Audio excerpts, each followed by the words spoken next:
everyone, it's Julia. Today's project, it has been inspired by this fabric. I just love it. I just picked it up. It's a Moda fabric. I love fabric with words, and this has be creative, be inspired, be kind, all sorts of fun little phrases, and then this adorable little matching print. I'm going to be using my Arteza 30 fabric markers to add some color to this design that I'm going to be working on. They've been so kind as to send these to me, and I do have a coupon down below for you if any of you are interested. I'm going to be making a pillow top, and I have a square 9 inches of a canvas drop cloth that I'm using as my center, and just adding some borders to it. And one of my borders is part of that same canvas, and the other borders are all that the B words. These are cut at 2.5 inch wide, and I will be taking them to the sewing machine, and I've stitched them using a 1/2 inch seam allowance. And now just squaring up the sides and getting rid of any extra. I'm flipping it over, and I'm going to be ironing all those seams towards the border. I cut a piece of batting slightly larger than the pillow top, and we'll be top stitching now on each of these borders, just along the edge, just to attach it to the batting and just to give it that little detail. Now on to the design. I'm using Heat and Bond Lite that I have ironed on the back of three different fabrics, and I'm using my Hexagon Bigz Die. I can run all 3 layers through at the same time.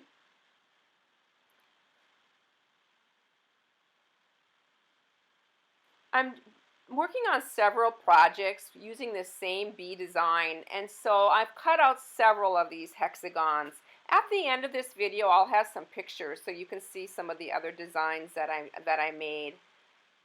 But just laying these hexagons on, and I'm going to be taking that paper back off of the back of each of these hexagons, and then we'll be just ironing these into place.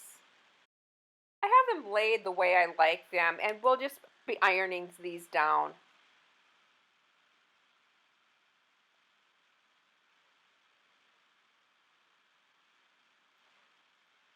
Next, it's on to the bee design.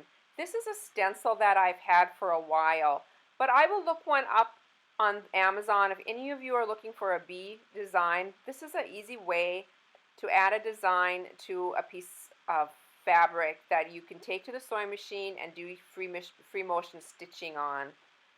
This is a 2-part stencil. This is an old plaid stencil that I've had in my stash for a long time. It's just something about bees that I really like. I'm using the Frixion pens here, which are pens that can be just disappear with heat. So once I get done stitching, I can remove those. Always test these in whatever fabric you are using, especially dark fabrics. Some dark fabrics, it will leave marks. Works really well for these lighter canvas and also for any muslin type fabrics. And I'm just writing the words that I want to add with free motion, and I decided on the Be Humble.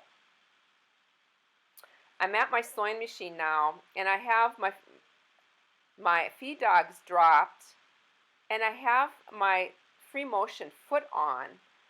I'm using black bobbin thread and then a black top stitching thread as well, which is just a regular polyester thread. And I'm just tracing my designs.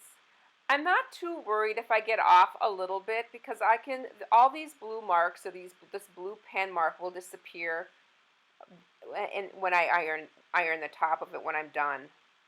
But I'm going back and forth. I like to go over everything twice to give it a sketched on look.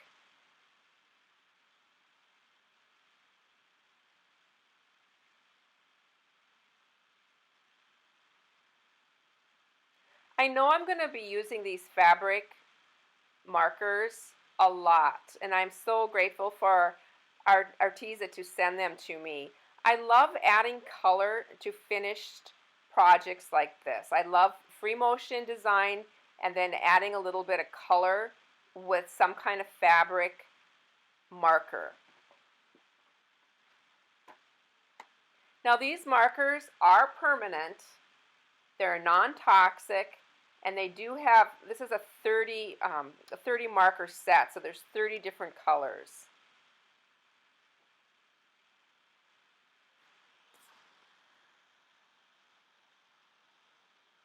I'm done with my B, and so I'm going to go down to the words.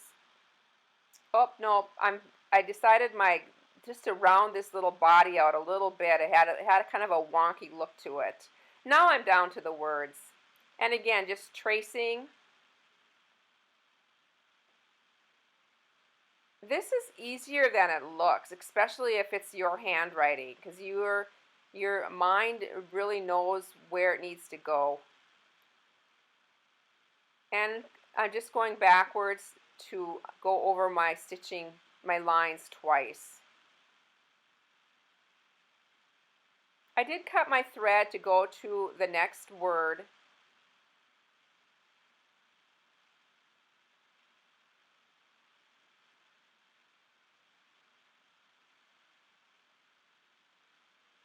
And again, I'm not too concerned if I get off, especially when I go back over it the second time.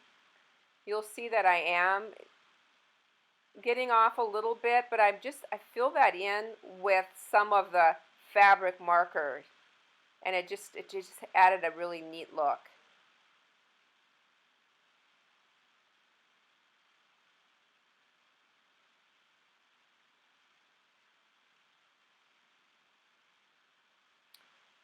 These have two different ends on them. One's an ultra fine and one's a fine. I picked out several colors that I wanted to use, and most of them went, with some of the fabrics, getting rid of all those blue marks.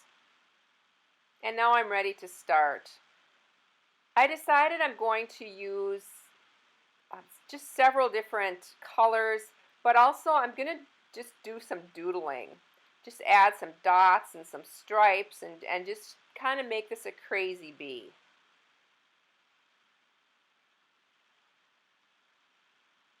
What I love about these is they do not spread into the fibers. They stay on top. They're quite opaque.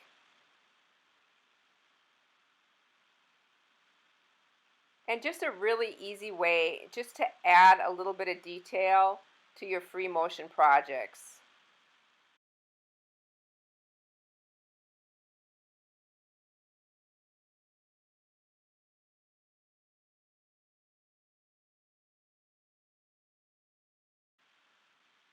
And onto the words, just adding, again, filling in a little of where I've just went off a little bit just to give it a little bit of color on the words as well.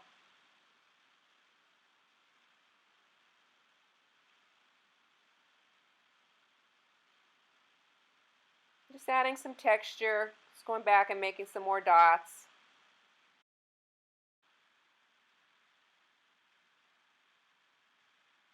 I also wanted just to share just some more of the colors and how you can use these. The bigger tip works well just to use on the side, especially if you want to cover more area, and they do blend. There are two different colors or shades of each color. There's a light blue and a darker blue, and a light purple and a darker purple, and so on. So you can do some shading, and they do blend. Keep in mind that working on fabric and coloring on fabric is totally different than paper. One of the things that the lids don't snap on real. You have to be careful when you're putting the lids on to make sure that they're on right.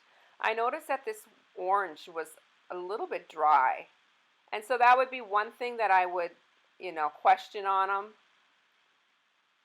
They say they may go through to the other side. It did not on this heavier canvas. But here's another just little free motion flower that I did, and you can see how easy it is just to add some some quick color to it. Here I'm using the lighter and the darker of each of the colors. And also down on the leaves, just adding a couple different greens. I really felt like this needed something else on this other side. So I have a honeycomb stencil.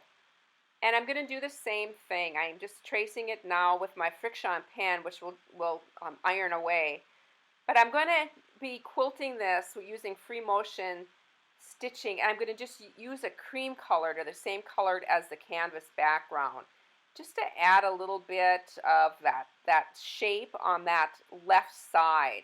It's running down that right border, and now I'm going to have it on the left side of my project.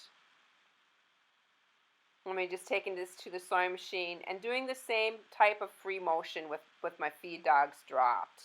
I don't show this part, but you'll see what it looks like at the end here. And here it is, and I'm just getting rid of those blue marks. This, I absolutely loved how this little bit just added.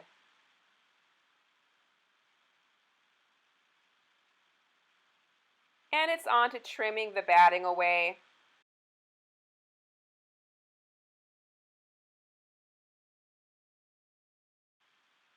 I did cut a piece of the bee print the same size as the top of my pillow, doing some pinning, and I will be just putting this using a 1/2 inch seam allowance and an opening at the bottom. I am going to link up above how I finish off my accent pillow, so you can watch that video if any of you are interested in how I stuff them and what I use. And here's some pictures of the finished pillow. And also I did a tote and a couple little zippered pouches using the same art fabric markers. I hope you enjoyed this. Thank you so much for watching. Bye for now.